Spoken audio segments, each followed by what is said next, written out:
You don't need a lie detector, a PhD, or a crystal ball to read people. Carl Jung figured out you only need two things, two tiny cracks in the mask that even the best actors can't fully hide. Once you see them, you'll never unsee them.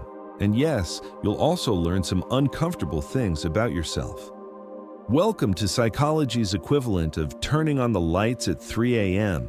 Set the premise. We're all wearing personas, curated versions of ourselves built for public consumption, Instagram smiles, professional poise, I'm fine voices. Jung's point? The mask is impressive until reality nudges it. Then the truth leaks. Today, I'll show you Jung's 2 dead giveaway signals that reveal real character, plus a third fusion test that tells you if someone can actually grow. Take notes, and maybe take a breath. Promise, by the end you'll spot the shadow someone is projecting, even when they swear they're just being honest. The mask they try to hold together under stress, and whether they're integrated enough to handle truth without melting into a puddle of denial. Let's start with the one that hides in plain sight, the thing people reveal when they think they're hiding the most. 1. Shadow mapping. Who you judge reveals who you are. If you want to see someone's inner conflict, watch who and what they judge with unusual intensity. Not casual opinions, not pineapple on pizza is a crime. I'm talking about the vein-popping, rant-on-repeat, can't-let-it-go judgments. Jung 101. Projection is when the mind takes a part of you that you don't like or don't admit and sticks it onto someone else like a psychological post-it note. Ugh, look how arrogant they are.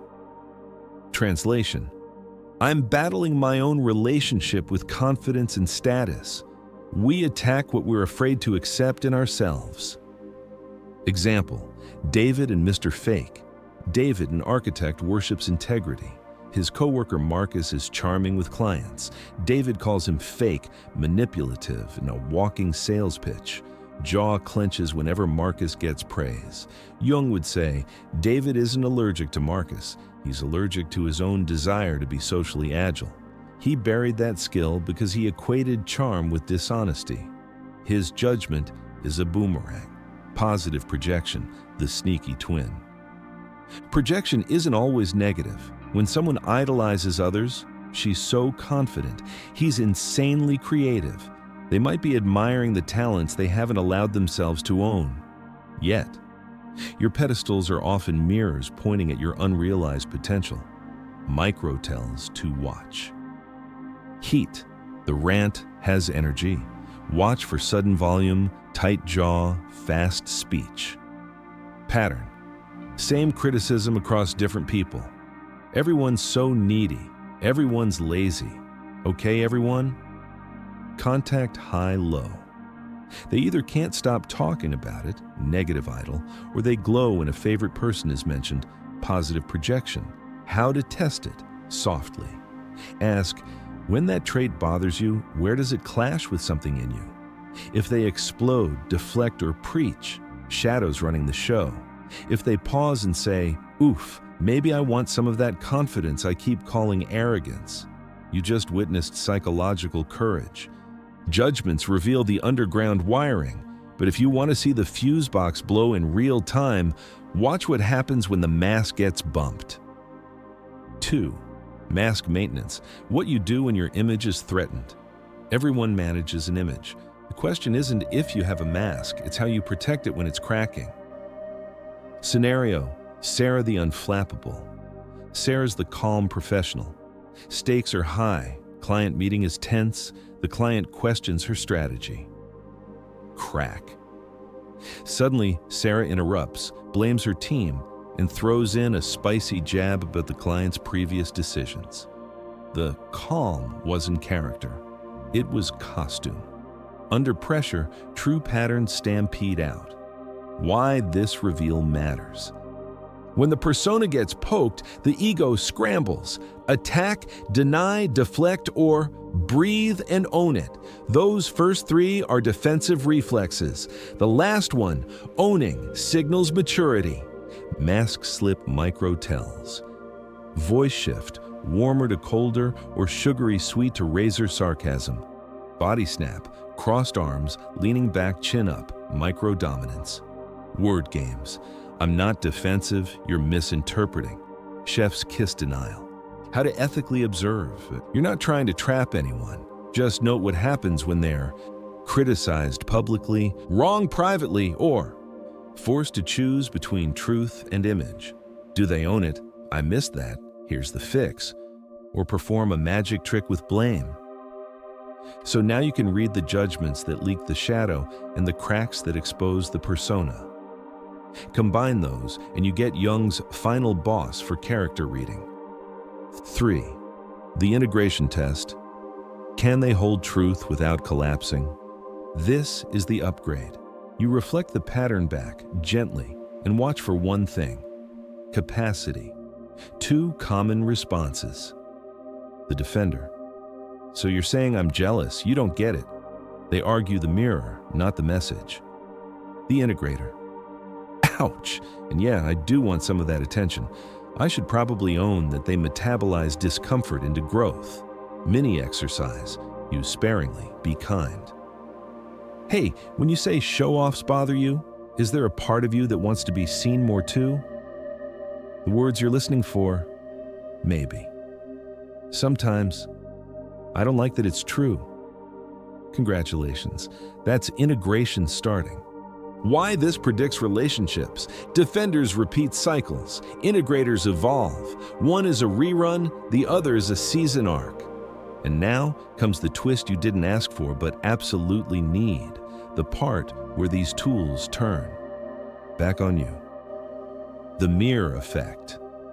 Everyone is your unpaid therapist. Every person you meet is a walk-in diagnostic, and the most accurate read they give is on you. People you can't stand, giant arrows toward your unclaimed, unintegrated stuff. People you idolize, neon signs for your latent gifts. People who trigger you, invitations to build capacity, patience, boundaries, self-respect. Real talk.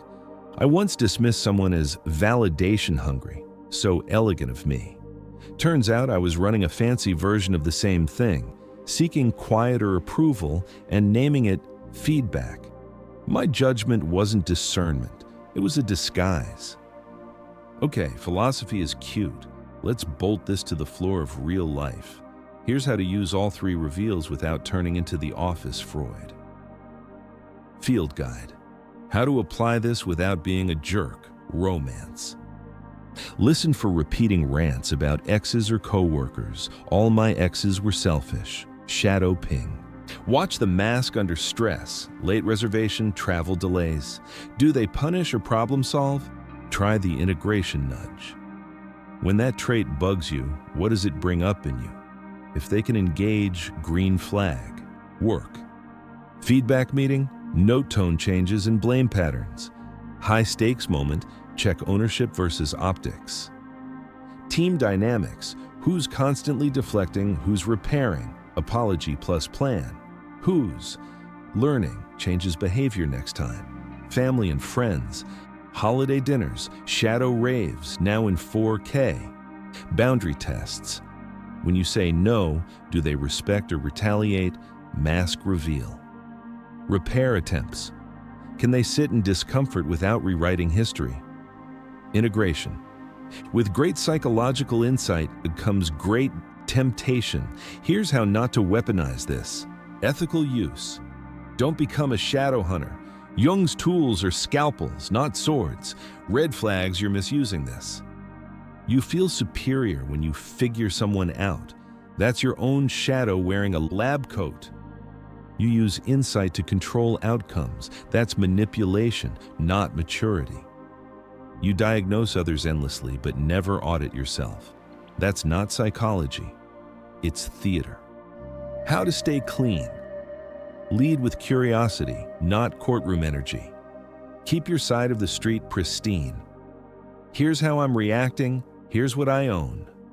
Use insight to build safety. Clearer boundaries, kinder honesty, faster repair. Quick recap before we land this plane. and your shadow tries to sneak out the emergency exit. Speed recap for the note takers. Shadow mapping. Strong judgments equals mirrored conflicts.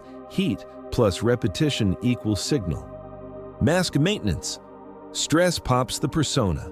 Watch voice, body, and blame. Integration test. Reflect softly. Defend equals stuck. Integrate equals growth. Mirror effect. Your reactions are a syllabus for your self-work. Ethics. Use insight to connect, not conquer. Greater than sign. Transition. Hook. Ready to turn this from theory into transformation? Here's your 1-week challenge. 7-day mini challenge. Simple, powerful. Day 1 to 2. Shadow journal. Write the top 3 traits that really bug you in others this week. For each, ask, where does this live in me? Loudly, quietly, or in costume? Day 3. Pedestal audit. List 2 people you idolize and the trait you adore. What's one tiny, non-dramatic way to practice that trait for 10 minutes today?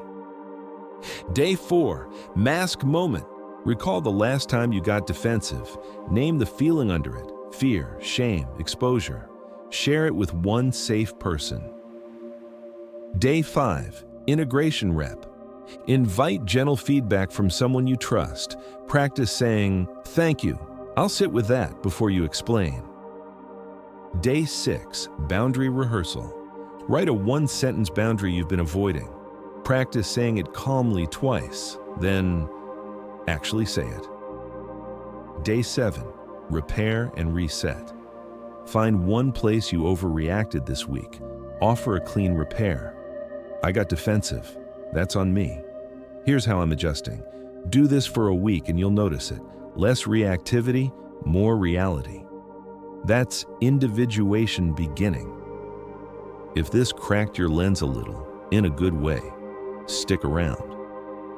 We dive into the wild, useful side of psychology and philosophy without the textbook yawns. Next up, we're exploring the hidden power of seeing what others can't. How to turn high perception into strength without becoming the main character in a tragedy. Tap subscribe, hit like if your shadow let you, and drop a comment, "Shadow spotted." Tell me which reveal you caught this week, shadow, mask, or integration, and I'll drop a reply with a practical tweak to try next. Because yes, we all wear masks. The work isn't to tear them off in public. It's to choose when we don't need them anymore.